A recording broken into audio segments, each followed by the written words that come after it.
The first time I saw her was about 3 years ago. I just moved into my boyfriend's house, so I was getting used to being there alone.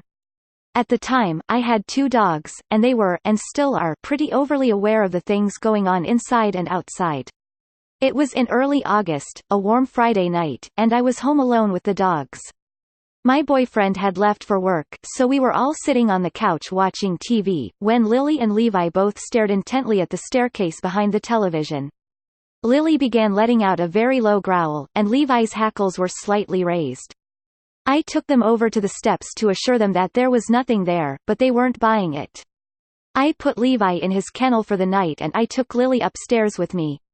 I was lying in bed watching TV, when Lilly came over to my side of the bed, letting out that same low growl while staring the door down. I began gently petting her tail and telling her everything was okay, and she eventually laid down, facing the door. I fell asleep shortly after that.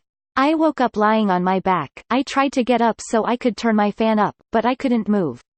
I was frantically looking around the room, the dread beginning to engulf me, as I was trying to take in the details with the help of the dim light of the TV. That's when I made eye contact with her. She was standing at the foot of the bed, right next to my fan, just staring at me with a slight smile on her face.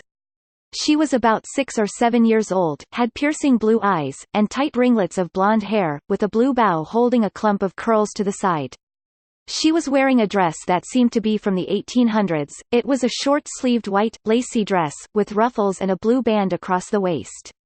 She didn't do anything but stare at me for what seemed like hours. She finally began to walk around the bed, and that's when I heard Lilly begin to growl. The little girl jerked her head over and glared, then disappeared. I was finally able to move again, and I jolted awake. The feeling of panic seeped deep into my stomach. Lilly jumped onto the bed with me, never losing eye contact with the door. I wasn't able to fall back asleep that night. When my boyfriend finally came home in the morning, I told him what happened and he just brushed it off as me having a bad dream. I'm convinced it was more than that though.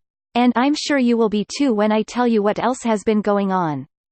This content was provided by angelotricarico.com.